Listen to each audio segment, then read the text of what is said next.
En la sección 5.4 tenemos el título Entalpías de reacción. Ya dijimos anteriormente que entalpía o cambio de entalpía, que es la entalpía final menos la entalpía inicial, se puede em, interpretar de manera más simple como un calor. ¿M? Así que cuando decimos entalpías de reacción, estamos hablando del calor de reacción. ¿Qué significa eso? Bueno, cuando una reacción química es ejecutada, hay un componente de energía asociado y esa energía puede ser expulsada o absorbida. Si es expulsada es exotérmica, si es absorbida es endotérmica. Pero entonces, ¿cómo, de dónde surge ese calor relacionado, ese cambio de entalpía relacionado? Bueno, precisamente como lo dice aquí la ecuación 5.16, es por la diferencia de entalpía que tienen los productos y la entalpía que tienen los reactivos. Entonces, matemáticamente, si tuviéramos estos valores y los restamos, pues estaríamos encontrando la entalpía de reacción. Solemos llamarle delta H y de su índice puede ser una R, o aquí digamos en el libro le ponen RXN para no describir reacción completamente, ¿verdad? Pero casi que la R sería suficiente, ¿de acuerdo? Bien, entonces normalmente una reacción química, por ejemplo aquí tenemos eh, tenemos una reacción, ¿verdad? Como las hemos venido representando ya en otros reactivos, en este caso hidrógeno y oxígeno, separados por un más, viene una flecha y nos indican quién o quiénes son los productos al lado derecho.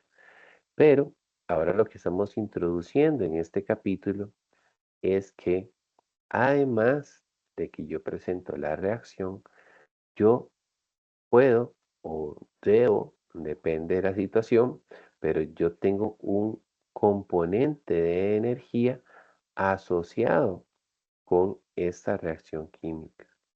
Entonces, en este caso, lo que nos dicen es que 2 moles de hidrógeno reaccionan con 1 mol de oxígeno para producir 2 moles de agua.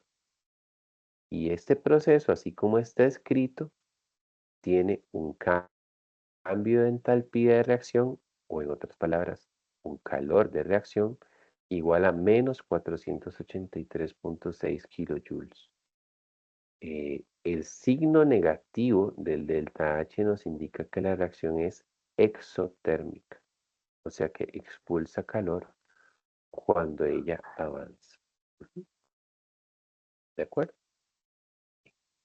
Algo súper interesante de los calores de reacción es que son proporcionales a la reacción química, igual que como hemos visto en otros momentos, se conserva la proporcionalidad en masa. ¿Qué quiero decir con eso de proporcionalidad de masa? Ok, bueno, cuando yo tengo aquí el hidrógeno, dice que son 2 moles de hidrógeno los que van a reaccionar con 1 mol de oxígeno. 2 con 1. Y eso me produce 2 moles de agua. La proporción es 2, 1, 2. Y en 2, 1, 2 tengo 480. Pero si yo tuviera 4 de hidrógeno, ¿cuántos ocuparé de oxígeno? 2. ¿Y cuántos se me formarían de agua? 4. Y entonces, ¿cuál sería el calor? Bueno, si se fija en lo que estoy haciendo, le estoy duplicando los coeficientes de la reacción. O sea, estoy diciendo 4, 2, 4. Entonces, si estoy duplicando los coeficientes de la reacción o estoy usando el doble de lo que decía la reacción original, el calor también se va a duplicar. O sea, Si en lugar de 2 de hidrógeno yo uso 4 de hidrógeno, en lugar de liberarse 480, se va a liberar 960. Ujú. O sea, este calor de acá es proporcional a la cantidad de masa que se utilice. ¿Mm? Perfecto. Entonces, esto es algo muy, muy importante que tenemos que eh, tener presente.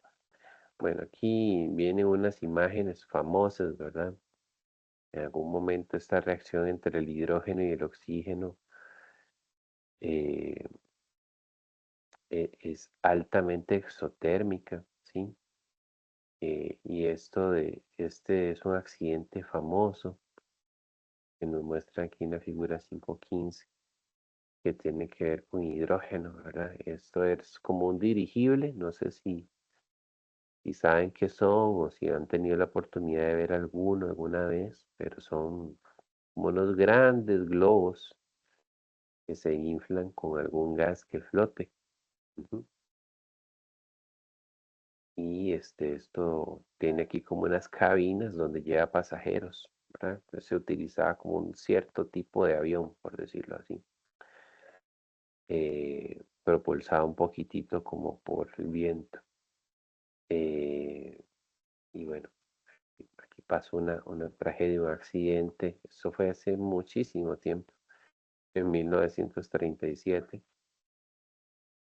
eh, Prácticamente 80, 90 años, ¿verdad? En ese tiempo inflaban los dirigibles con hidrógeno. El problema es que, como se ve aquí, pues el hidrógeno explotó cuando tocó, creo que era una torre eléctrica. Y claro, era un combustible. Era muy bueno porque el hidrógeno es muy liviano y en verdad hacía flotar muy bien el globo. Pero el problema es que el hidrógeno es un combustible.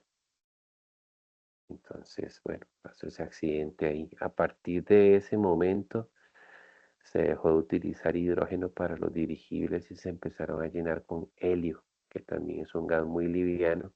Y bueno, creo que todos nosotros sabemos, ¿verdad?, el helio y hemos visto globitos inflados en las fiestas o demás con helio y en realidad flota, ¿verdad? Una particularidad que tiene ese gas. Bien, en resumen, respecto a la proporcionalidad de los calores de reacción, se pueden mencionar estas tres cosas que están aquí, esos tres enunciados aplican para lo que es una entalpía y una reacción química. Ujú. Entonces, lo número uno es que la entalpía es una propiedad extensiva. Cuando digo extensiva, nos estamos refiriendo a lo que acabo de explicar anteriormente. O sea que entre más masa, más calor. O entre menos masa, menos calor. O sea, dependiendo de cuál sea el coeficiente, el valor del calor también se va a afectar. Aquí nos ponen otra reacción de ejemplo, ¿verdad? Es la combustión del metano. El metano CH4 es un combustible. Vemos que es altamente exotérmico, 890, ¿verdad? Entonces aquí lo que nos dicen es un mol de metano con 2 moles de oxígeno es 890. ¿Mm? Pero si fueran 2 moles de metano y 4 moles de oxígeno, ¿cuánto sería? Pues 1780. ¿Por qué? Bueno, porque 1780 es 890 por 2. Vamos, entonces eso significa que sea una propiedad extensiva. Otra cosa muy interesante de los calores de reacción es que si yo tengo la misma reacción, pero al revés, resulta que el calor asociado con la reacción ejecutada al revés es el mismo que el calor asociado con la reacción ejecutada al derecho, solamente que de signo contrario. ¿Qué quiere decir eso? Que vean que la diferencia entre la reacción 518 y la 519, ¿cuál es? De que lo que está de productos está de reactivos y viceversa. Ujú. O sea, es el mismo proceso, pero ejecutado al contrario. Entonces, en ese caso, ¿cuál sería el calor de reacción? El mismo 890, pero vean que en el caso original era exotérmico con signo negativo. Para la reacción inversa sería endotérmico, pero lo asombroso es que sería para el mismo valor, ¿sí? Seguiría siendo 890, solo que con otro signo, ¿sí? Y bien, la última eh, frase que tenemos por acá es que el cambio de entalpía en una reacción depende de los estados de los reactivos y productos. Sí, eso es muy importante, ¿ya? Cuando estemos analizando una reacción química tenemos que ver si es en gas, si es en líquido, si es en sólido, si es acuoso, porque dependiendo del estado físico de los reactivos y productos, la entalpía cambia. De hecho, aquí nos muestran que, digamos, 2 moles de agua líquida y yo los paso al estado gaseoso, pues tengo que suministrar 88 kilojoules, ¿ya? Entonces, quiere decir que el agua gaseosa es, bueno, cada mol de agua gaseosa es 44 kilojoules más energético que un mol de agua líquida. Entonces, es